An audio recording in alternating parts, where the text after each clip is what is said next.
Olá, meus amores, sejam bem-vindos à nossa aula de Geografia, nossa quinta aula.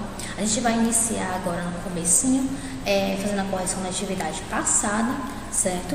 Então, peguem aí os seus livros, a gente vai iniciar a primeira correção, que é sobre a cidade e o campo, que foi da página 25 e 26. Então, abram aí o livro na página 25 para a gente poder iniciar aqui, tá?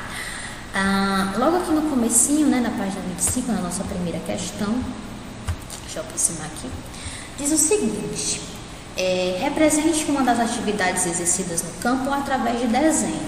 Então, vocês vão desenhar uma atividade produzida no campo. É uma resposta pessoal, mas vamos lá. Vocês conseguem lembrar de atividades que são exercidas no campo?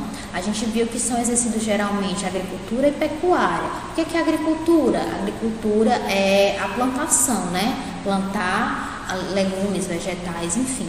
E a pecuária é a criação de animais. Então, vocês podem desenhar um ou outro, ou pode desenhar as duas coisas ali, Fazer as duas coisas ali no mesmo desenho. Fica a critério de vocês, tá bom? Aqui, na nossa segunda questão, diz o seguinte: a gente tem duas imagens, pediu para observar as imagens. Na primeira imagem do livro de vocês, talvez seja mais claro, a gente tem a imagem de um comércio numa cidade. E aqui na segunda imagem a gente tem agricultura no campo, certo? Tem algumas pessoas colhendo, se eu não me engano, eu acho que é cana, tá parecendo ser cana. E agora a gente vai responder, Letra A. As pessoas que aparecem na imagem 1 vivem no campo ou na cidade? Olha aqui, essa imagem 1 eu acabei de dizer, Isso aqui é um comércio na cidade, então elas vivem na cidade. Letra B.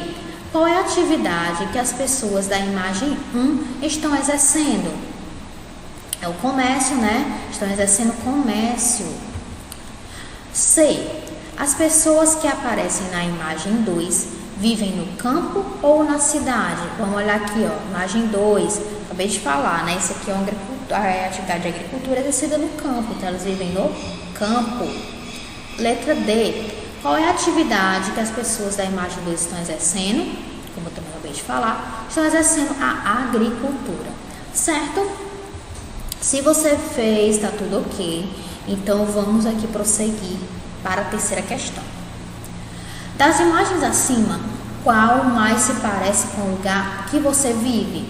Você vai dizer qual das duas, é uma resposta pessoal, mas eu, como nós somos todo mundo aqui, todo mundo de Fortaleza, mora numa cidade, Alguns que moram no interior, ainda depende muito de que interior, dependendo de como pode-se dizer que mora no campo, mas quem mora em Fortaleza provavelmente vai dizer que é a imagem 1, Porque a imagem 1 representa uma cidade, certo? Se você já respondeu a 3, vamos passar aqui para 2. Escolha um adulto e pergunte qual é a profissão que ele exerce e em qual área do município ele trabalha. Se é no campo ou na cidade. Depois divulgue para todos. Então, aqui também é pessoal. O que você vai fazer? Você vai escolher um adulto, pode ser sua mãe, pode ser seu pai, enfim. Escolha alguém aí da sua casa e pergunte a ele qual é a profissão dele e se ele trabalha no campo ou na cidade. É só isso, qual a profissão e se trabalha no campo ou na cidade, você vai colocar lá. Por exemplo, se a minha mãe é enfermeira, eu vou colocar enfermeira. E se ela trabalha na cidade, eu vou colocar trabalha na cidade. Só isso, certo? Vamos passar aqui para a próxima. Próxima página, que é a página 26, a gente tem aqui a quinta questão. A quinta questão diz o seguinte: percorra o caminho que passa pelo nome das áreas rurais ou atividades realizadas no campo. Então, eu só vou marcar, eu vou fazer uma linha somente nos lugares onde tem nomes de elementos e de atividades realizadas no campo. Então, vamos lá. Logo aqui no começo a gente tem uma granja. Granja é um lugar onde se cria galinhas, Então, a gente cria galinhas geralmente no campo. Então, sim, eu posso passar por aqui. Tá aqui a minha linha, continuando. Minha linha, eu vou subir. Aqui eu tenho o rio. O rio, ele se encontra no campo, não é? Então, sim, eu posso passar por aqui. Vou continuar. Aqui eu venho para cá, ó, porque aqui tem uma fazenda. A fazenda fica no campo, certo? Eu prossigo e eu venho até aqui sítios, né? Sítio também é no campo. Eu vou prosseguir até aqui que tem agricultura, como a gente já sabe, é uma atividade do campo. A gente continua aqui até chácara. Para quem não sabe o que é uma chácara, é um tipo de habitação do campo, tá? Como uma fazenda ou como um sítio. Aqui nós temos floresta. Florestas geralmente ficam em áreas, né, de campo. E a gente vai até aqui a pecuária, que é a criação de animais, que é no campo também. E aqui nós saímos do labirinto, certo? Se você já fez a sua quinta questão, vamos passar aqui para a sexta. Observe as cenas abaixo. E agora a gente vai responder. Qual das imagens representa o local com descontrole do crescimento das grandes cidades? Olha aqui, a gente tem a imagem 1, onde a gente tem várias casas umas acima da outra, né, aglomeração de residências. E aqui a gente tem basicamente um parque bem organizado, bem bonitinho. Então, qual das duas imagens mostra um descontrole do crescimento da grande cidade? A 1, né? A cena 1, então você vai colocar a cena 1. Você conhece pessoas que vivem nesses locais? Então você vai dizer se você conhece ou não. Aí é uma resposta pessoal. Se você conhece alguém que mora num local assim, que tenha muitas habitações umas acima das outras, né? Basicamente no morro, ou que mora num lugar assim, né? Perto de parque, enfim, você vai dizer. A questão 7 é a última. Pesquise sobre a cadeia produtiva do café e em sala construa um mural com seus colegas. Gente, é o seguinte, essa questão 7 aqui a gente pode anular, certo? Porque não tem para que construir um mural. Apenas seria importante se você pesquisasse um pouco sobre a cadeia produtiva do café, para você conhecer um pouco mais, saber o que é, o que significa, mas não há necessidade de fazer o mural. Então, basicamente, digamos que a nossa atividade vai até a questão 6, certo? E vamos passar para a nossa próxima. A gente tem a nossa outra atividade que é sobre o Brasil e a América do Sul, que é a partir da página 29. Aqui na página 29 nós temos o seguinte. Na questão 1 nós temos o Brasil, nós temos na verdade, observe o contorno de alguns países abaixo e marque o que corresponde ao Brasil. Então, qual desses contornos aqui corresponde ao Brasil? É esse aqui, ó. Você vai marcar um X nesse quadradinho. Na questão 2, diz o seguinte, marque V ou F. Em seguida, reescreva as alternativas falsas, tornando-as verdadeiras, tá? Eu vou primeiro ver aqui quais são as alternativas falsas e as verdadeiras. A primeira alternativa que diz aqui é o seguinte, o Brasil é o 5º maior país da América do Sul. Falso, né? Por quê? Porque o Brasil é o maior país da América do Sul, não é o 5º maior, ele é o maior. Aqui, Fernando de Noronha pertence ao estado da Paraíba. Também é falso, porque Fernando de Noronha pertence ao estado de Pernambuco. Você vai colocar aqui do lado. Aqui, os estados são divididos em municípios. Isso é verdade, a gente viu lá nas divisões, né? Nas divisões políticas, que os estados são divididos em municípios. Então, você marca F e não escreve nada aqui do lado. E, na última, o Brasil é dividido em 7 regiões. É uma mentira, né? Você marca F, na verdade é dividido em 5 regiões, né? Que é Norte, Sul, Sudeste, Centro-Oeste e Nordeste, certo?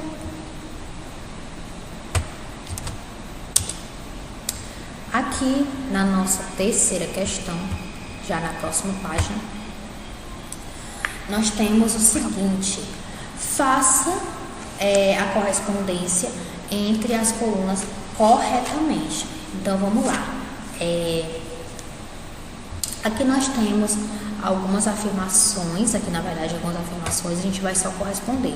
Continentes, o que seria continente?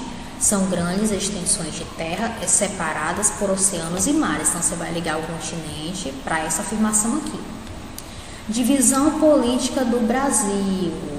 É dividida em 26 estados e um Distrito Federal. Então, você vai marcar aqui, ó. Você vai ligar para cá, na verdade. Cada estado é uma unidade federativa. Então, você vai ligar aqui para essa primeira aqui, ó, essa primeira afirmativa. O nome oficial do nosso país é, como vocês lembram, é República Federativa do Brasil. Você vai ligar aqui, ó. Capital do Brasil. A capital do Brasil é Brasília. Você vai ligar aqui, ó, para Brasília. E por último, arquipélago. O que é arquipélago? A gente viu, é um conjunto de ilhas. Você vai ligar aqui, certo? Se você já fez a terceira, vamos passar para a quarta questão. Responda corretamente a cada uma das perguntas a seguir. Qual é a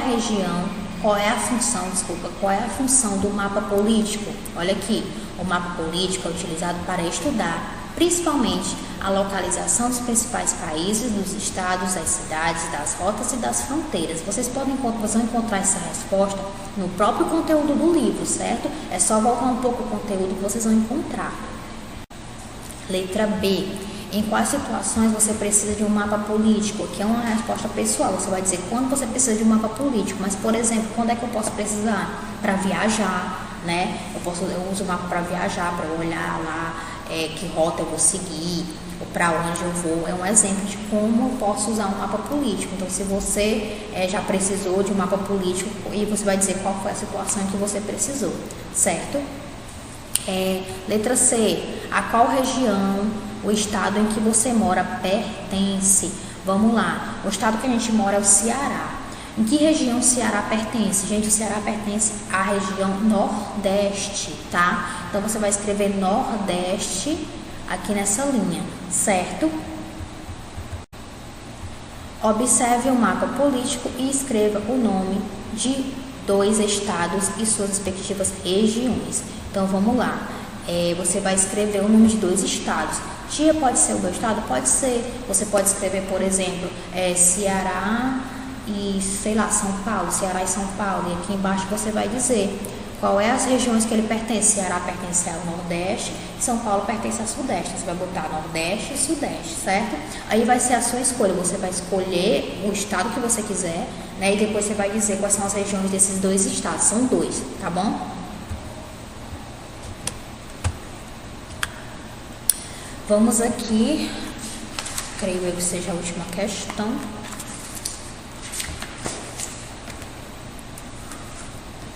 Vamos só aproximar. Quinta questão. Pesquise e escreva no mapa político as siglas de cada estado e o nome da sua respectiva capital. Depois escolha uma cor para cada região e crie uma legenda. Vamos lá, é o seguinte. Aqui já tem o nome de todos, né? Aqui tem mostrando a resposta. Essa aqui, tipo MAPATO, é a sigla do estado. E o nome que tem abaixo é a capital desse estado. Vocês vão fazer dessa maneira aqui. O que é importante que vocês façam? Que vocês tenham um mapa, o mapa do Brasil ilustrado, para poder fazer, né, essa nomeação e pintar, certo? Como é que vocês vão fazer? Geralmente o mapa do Brasil, ele tem essas divisões em regiões, né? Toda a região Nordeste é pintada de uma cor, toda a região Sudeste é pintada de outra, entendeu? Então é o seguinte, a região Nordeste, por exemplo, é essa região aqui, ó, certo? É toda essa região aqui, essa ponta aqui do Brasil. Então eu posso pintar toda essa região aqui Nordeste de amarelo, por exemplo, e bem aqui no quadrinho que tem o nome região Nordeste eu pinto de amarelo, porque assim eu vou estar informando que essa região aqui é a região Nordeste, certo? Aí eu posso pegar aqui a região Sul, que é tudo isso aqui, essa ponta aqui de baixo. Eu posso pintar, por exemplo, de azul. Aí eu pinto toda a região Sudeste de azul, Sul, na verdade, de azul. Aí eu venho bem aqui onde tem o nome região Sul e pinto esse quadrinho de azul para informar que onde está de azul é a região Sul. Deu para entender? Olhem, peguem um mapa do Brasil ilustrado e façam como tem lá. Lá vai estar indicando para vocês bem direitinho.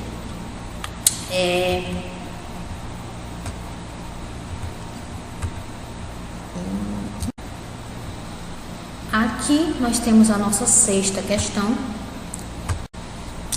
Observe os mapas a seguir e depois escreva a resposta a cada uma das perguntas propostas, certo? Vocês vão analisar essas 2 imagens e vão responder aqui. A primeira pergunta, letra A, é: qual dos 2 mapas é mais antigo? Qual dos 2 mapas é mais antigo? É o primeiro, gente, tá? O primeiro mapa é o mais antigo, então você vai colocar o primeiro. Letra B. Os mapas pertencem ao mesmo espaço geográfico? Sim, os dois mapas são mapa do Brasil, né? Só mostra o Brasil, então sim. Que modificações podem ser observadas nos dois mapas? Aqui você vai observar quais são, né, as modificações, mas você vai informar, mas o que eu posso dizer aqui? Que a gente nota logo de cara as divisões, né, ó. Aqui está muito mais dividido, tem muitas mais divisões entre estados do que aqui. Então pode ser uma, né? São diferentes divisões dos estados. Por exemplo, é uma mudança, né? Uma mudança é diferente a maneira como foram divididos, né? Aqui tem mais divisões, né? É como se aqui tivesse mais estados e antigamente tivesse menos, digamos assim. Quais são as prováveis razões que justificam essas modificações? No caso, quais as modificações, né, que a gente vê aqui nitidamente? É a divisão em estados. Antigamente tinha uma divisão muito menor, hoje em dia tem uma divisão maior. O que pode ter provocado essas divisões? Uma sugestão que eu posso dar para vocês é a respeito do surgimento de estados mesmo. Antigamente não existiam estados, a gente chamava de capitanias, né? Eram pequenos pedaços de terra. Então não tinha essa coisa de estado, capital, município. Com o tempo foram se criando leis, né? Foi mudando a política do país e foi determinado que deveriam existir estados, deveriam existir divisões em estados. Então é quando surgem os estados que começa a fazer essas divisões maiores, né? Aumentou, dividir melhor, na verdade, as regiões, as áreas, as terras, e com isso teve uma criação maior de divisões de estados, certo? Agora nós vamos dar entrada aqui no nosso novo conteúdo, que é sobre distrito. Nós vamos entender o que é um distrito, certo? Então vamos ali para a página 33 para a gente acompanhar aqui a leitura. E é o seguinte, cada estado é formado por municípios. Os municípios são as menores áreas de administração dentro do espaço estadual.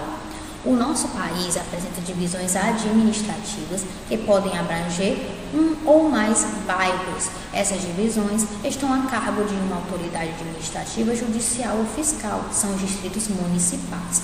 Então é o seguinte, do mesmo jeito que a gente viu que o Brasil é dividido em regiões, que é dividido em estados, cada estado é dividido em municípios, né?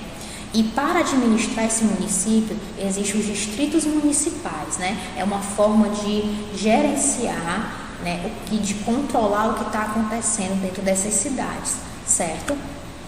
A gente tem aqui, ó, Fernando de Noronha, né? No nosso país, além de distritos municipais, temos um único distrito estadual, que é Fernando de Noronha. O arquipélago é administrado pelo estado de Pernambuco, mas esse distrito não corresponde à definição geral de distrito, pois possui vínculo com o poder executivo do estado. Então, apesar de Fernando de Noronha ser um distrito que é governado por um estado, ainda assim ele não é considerado um distrito municipal, ele não é considerado um distrito municipal, certo? É um pouco confuso de entender. Eu só preciso colocar na cabeça de vocês que Fernando de Noronha não é considerado um distrito municipal como as outras cidades são, certo? Como os outros estados isso acontece. Temos também o Distrito Federal, onde é localizada a capital do nosso país, o centro do poder político da União, Brasília.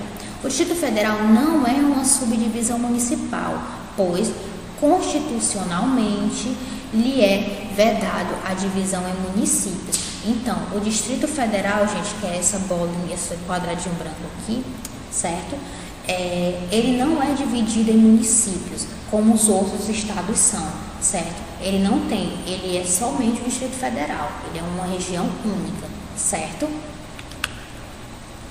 E a gente terminou aqui a nossa aula sobre distritos. É bom que vocês voltem para dar uma lida, né? Mas fazendo aqui um resumão sobre o que seria o distrito. O distrito, ele é uma divisão é mais uma forma de dividir uma região. Vamos entender aqui, a gente tem o Brasil, aí o Brasil é dividido em regiões, né? Norte, Sul, Sudeste, Centro-Oeste, enfim. Dentro de cada região tem a divisão em estados, e dentro de cada estado tem sua divisão em municípios, tá? Que não são divisões em cidades, enfim. Cada município desse a gente chama de distrito municipal, certo? Porque tem uma forma de governar. Cada município tem um prefeito, né? E cada município tem algumas leis, né, que podem diferenciar entre si. Por exemplo, tem algumas leis aqui em Fortaleza que talvez seja diferente de Sobral, por exemplo. Então, assim, isso está por quê? Porque aqui tem uma forma de governo, né? Tem um prefeito, tem algumas pessoas que governam essa cidade, então eles vão trabalhar para essa cidade, né? Para fazer criação de leis, programas, enfim, para essa cidade. Em Sobral já vai ter um outro prefeito, outras pessoas que vão trabalhar para a cidade de Sobral. Então, com certeza vão ter o surgimento de outras leis, outros projetos, entendeu? Então, assim, a divisão do estado em municípios, né, e por esses municípios serem administrados por alguém, a gente chama de distrito municipal, certo? O Fernando de Noronha, ele não é considerado distrito municipal porque, primeiro, ele não está dentro de Pernambuco, ele é um arquipélago que está longe, né, de Pernambuco, e porque Fernando de Noronha não tem uma divisão em bairros, né? Isso é uma característica também. Todo município, toda cidade tem uma divisão em bairros. Por exemplo, aqui em Fortaleza a gente tem várias divisões de bairros. Tem a Messejana, o Centro, sei lá, o Deota, Meirelles, então tem bairros dividindo, né? Tem bairros divididos dentro de uma cidade. Já Fernando de Noronha não tem essa divisão, é somente um arquipélago, né? Então ele meio que não se encaixa ali na definição de distrito, certo? O Distrito Federal, que é onde fica Brasília, né, que é a nossa capital, a capital do nosso país, ele é um distrito federal porque ele não tem divisão em cidades, né? Ele é um lugar só, ele não tem divisão em cidades, é como se fosse Fernando de Noronha, mas por ele estar dentro do Brasil e conter a nossa capital, a gente chama de Distrito Federal, certo? Deu para entender? Deem uma volta aí, voltem um pouco no vídeo também, se quiserem, tá? Leem um livro, é muito importante. E aqui nós temos a indicação da atividade, que vai ser da página 34, sobre esse assunto do distrito, tá? Lá vocês vão poder exercitar um pouco mais sobre esse conteúdo. Então é muito importante que vocês façam. Próxima aula a gente volta com a correção dessa atividade. Então, meus amores, é isso. Um beijo. Espero que vocês tenham gostado da aula. Façam atividades e se cuidem.